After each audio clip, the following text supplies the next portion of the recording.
And the audience were laughing within a minute, 2 minutes.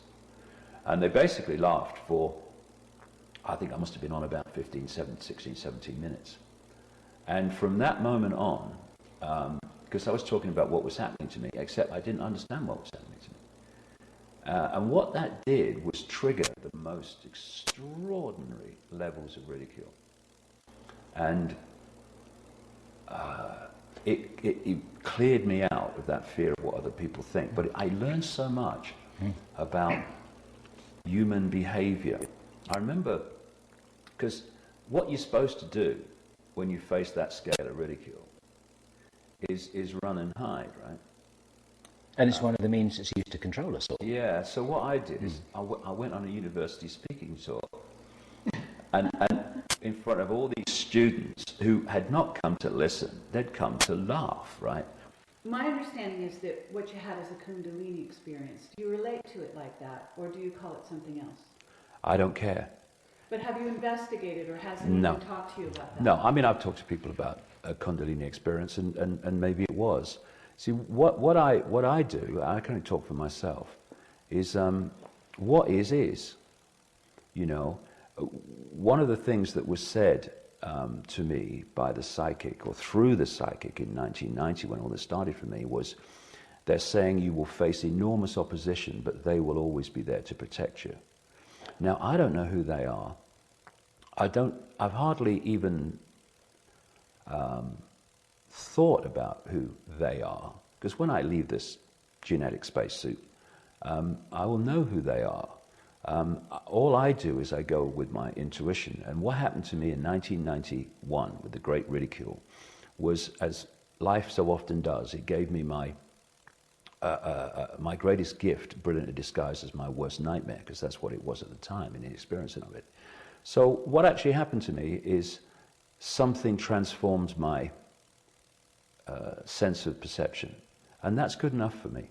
I don't really have to know the detail of what happened, but Kundalini experience, it could well have been, yeah. And in the meantime, it's got something to do with tempering the steel. Say again? Tempering the steel. Tempering the steel, yeah. Because, as I keep coming back to, my personal journey and what I'm doing in terms of communicating information are absolutely at one.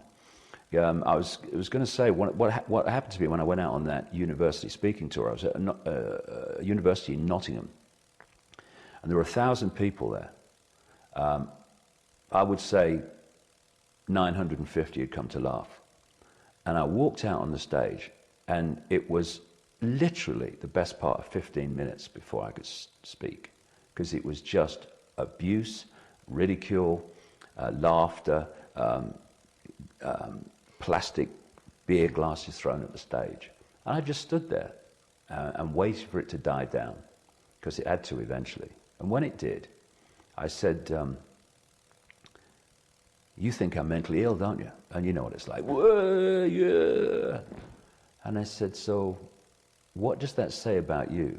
Because you've actually paid to come here to ridicule someone you believe is mentally ill. I tell you what, you could hear a pin drop.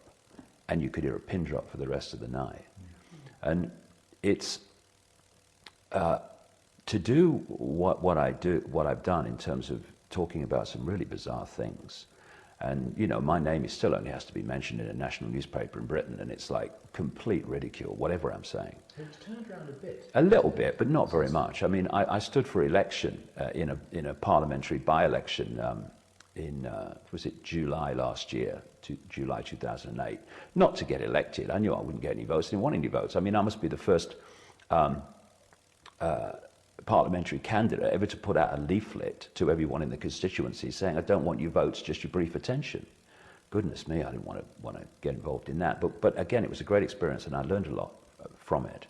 But the media coverage was, I did a media presentation for the national press, which was about, I don't know, 50 minutes, PowerPoint pictures and stuff, in which I talked about the 5 sense level of it, because anything else, I mean, that blew their bloody minds. Anything else, reptilians, I think, crikey.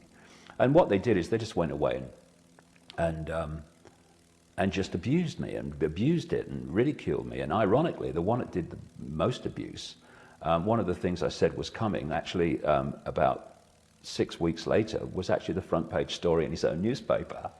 I mean, it's bizarre. These people have total cognitive dissonance, so that they can't put these two things together. So it's still there, but it doesn't matter, you know.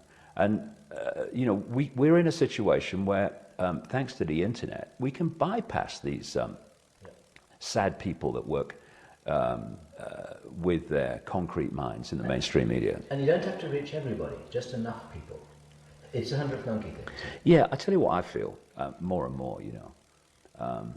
I mean, look, I can feel it. When I speak, anyone speaks, it's a vibrational communication. There's silence between you and me. There's silence when you speak to me until my brain's decoded it. What it is, it's vibrational communication.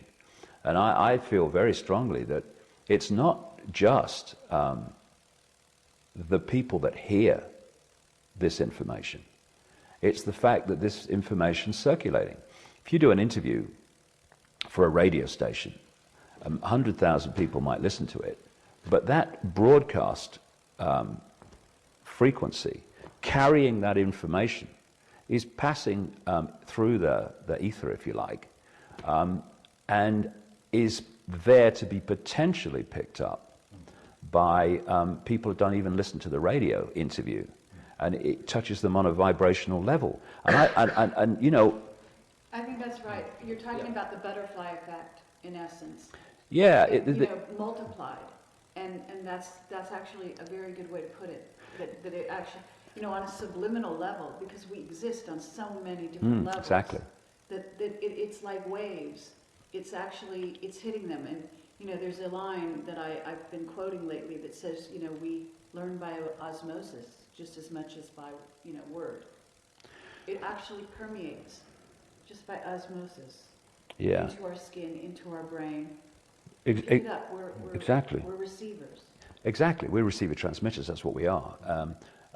But people think that the only form of communication is voice to ear. I'll tell you a funny story. In 2003, I was in the rainforest of Brazil, and I took this ayahuasca psychoactive drug. It's the only time I've ever taken a psychoactive drug. Glad I did, though. It was fantastic. I mean, a lot of people have bad experience, but this female voice talked to me as loud as mine is now for 5 hours about how reality, physical reality, is an illusion. Absolutely riveting stuff. Very, very funny. I mean, my feet were in the air a couple of times. It was so funny what was coming out. And one of the things that, as the voice was telling me things, I saw pictures of obviously being projected. And there was one where I walked out on a stage, and there was an audience. I just saw the front of the audience here. And this voice said, you only speak words to keep the mind happy, basically to keep the left brain happy. And as this voice was saying to me this, I saw two women in the front row of this scene that had been projected to me. And I'd walked out in the front of the stage, and I just stood there and just said nothing, silence.